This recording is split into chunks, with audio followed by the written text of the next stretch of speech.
everybody, my name's Steve, I'm the British Railroader and welcome to my model railroad room. Now today I want to discuss something that I've been thinking about for a little while, and that is what kind of railway/railroad modeler are you? Now when I go to exhibitions I see some really fantastic layouts, and recently I was at the Shoebury-Ness Model Railway Club exhibition and I was helping my friend Keith exhibit his layout CSX Wrensville.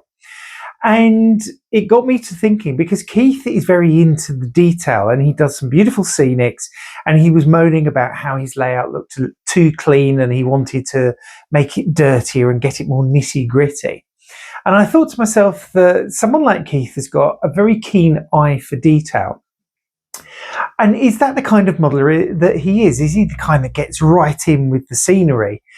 Also as well, I mean, when I was looking at the electronics and the way he's got it set up, is it that he's got a technical mind as well? So I thought I would take a little look and speak to some people about what kind of modelers they are. So first up, we've got Jim Barrett. Now, Jim is a fellow US HO scale modeler, and he's also a fellow YouTuber. I will link his YouTube channel in the description, as I will do with everybody else, any channels, websites, etc., etc. You will find all of the links in the description. So I went to Jim and said, Jim, what kind of modeler are you?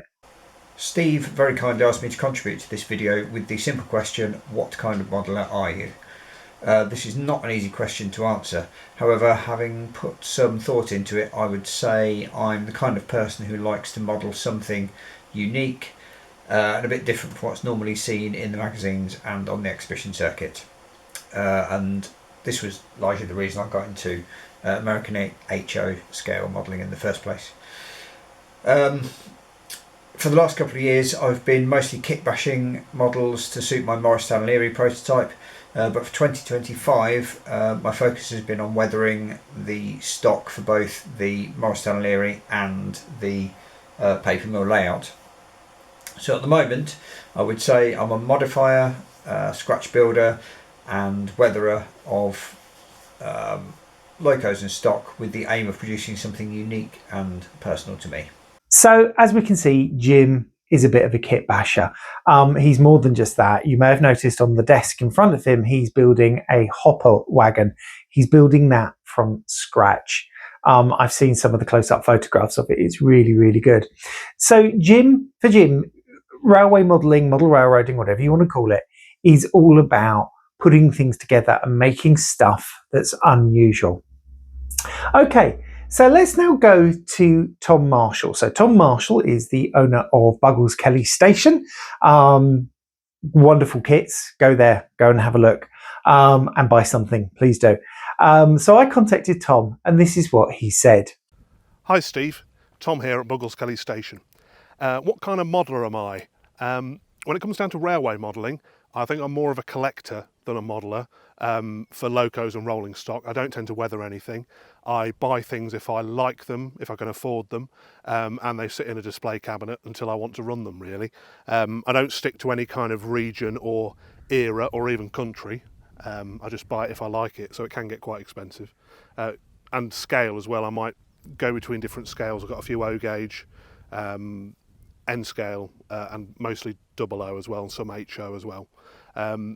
In terms of building a layout and that sort of thing, I'm very much more into the scenics and buildings than I am track laying and electrics. So yeah, I've found over the years I prefer building dioramas because I can get one finished within 2 weeks rather than the years that it takes to do a layout, for me anyway. So yeah, I'd say definitely on the scenic side. In fact, you could say when it comes to scenery, I'm outstanding in my field.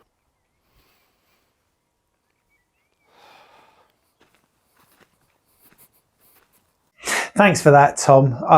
It's really good to hear that there is somebody else out there that just buys stuff because they like it. I think we all do as railway modelers. I think we all have stuff in our collections that's probably not really necessary. I certainly do. There's stuff that I don't run on Brooklyn Park. I'm looking down on my desktop at a Los Angeles loco, which is definitely out of area. But Tom's right. I mean, he likes doing bits of scenery, but doing a whole layout, takes time and it takes commitment. And I can understand why he finds it easier to do those smaller dioramas. Next, I contacted Neil Mason from the Little Layout Company. So Neil builds model railways for other people for a living. So I thought it would be interesting to hear just exactly what he thinks he is as a modeller. So I think like the main thing that I enjoy about building layouts, model railways, is that I like to create the scene. I like to create a layout. I'm not into models and locos and running trains. More into the building, the construction, the scenics, the creating the scene and the detail of it all, how it all looks. As you can see, we do a lot of that. Now, I've seen some of Neil's work and he is an exceptional modeller and he does create an amazing scene. And when it all comes together, it looks like what it actually should be. So, thanks, Neil, for that. I think it's really important that sometimes, whereas Tom likes doing scenery and doing small scenes, Neil likes to put the whole thing together and get that big kind of sweeping vista. But yeah, so that, you can look at the layout and it really feels like where it is. We're now going to go to my last two contributors. This is James and Sam. They are the co-hosts of the Model Rail Replacement podcast. Now, James is known as the Western Signalman. He's got a brilliant YouTube channel. He goes to a lot of exhibitions. And Sam is known as Empress Path. Again, he's got a YouTube channel. Doesn't post as many videos as he should. Sam, you know what I'm talking about. But he also does model weathering. So let's go to James first and see what kind of modeller he is. What kind of modeller am I then? Well, you can probably see from this workbench, I'm a scratch builder and a kit builder. That's my particularly favourite part of the hobby. I like making unique buildings, stuff no one else has got on the layout. I enjoy adding those little bits of detail, interior scenes, making chairs and tables, stuff that is probably an absolute waste of time, but I really enjoy it, especially when you put a little light in there, you turn it on and you can see all that hard work. And from it I've created things like a model of Swindon Paddle, which was my first signal box I worked, and it was just so I could have a memento of it, so I could have something to remember by. And it's too big to really fit on the layout, but I've got a model of it. And yeah, I'm quite happy to do the scenery, make buildings, kits, etc. Without ever running a train. Don't get me wrong, I do enjoy running the trains, but I like creating the world that they run in a lot more. So I've seen some of James's scratch built stuff, and he is it's undeniable. His stuff is excellent. I think it's I think it's a skill that we can all learn. I kit bash. I'm quite good at taking kits and cutting them up and adding bits to it. Scratch building is something I find a little bit more difficult. So, all power to James. He does a fantastic job. And he, and again, he will take stuff that are very basic kits and basically rebuild them. If you go to his latest video on YouTube, where he's doing the Pico 200 challenge, he took what should be a fairly simple to build Metcalf kit and just took it to a completely different level. And I find that with people that scratch build, their attention to detail is amazing. Now, let's go to someone who's perhaps a little bit the polar opposite. Let's go to Sam and see what he says. When it comes to what type of modeler I am, I like to have trains constantly running. I have previously always had what is known as a roundy style layout or a tail chaser. And I always appreciate being able to have some form of train running whilst I then work on little bits on the layout. And with this in mind, I've always planned, or anything I've done, I've always tried to make it where if I have two running lines, I have it so that I can keep one line open and the train running, and I'll work on little parts on the other line. So when it comes to ballasting, I always try and ballast one whole line before I move on to working on the next line. And it means that I can have a train moving around, and it helps break up the monotony of some of the little jobs that you do on your layout.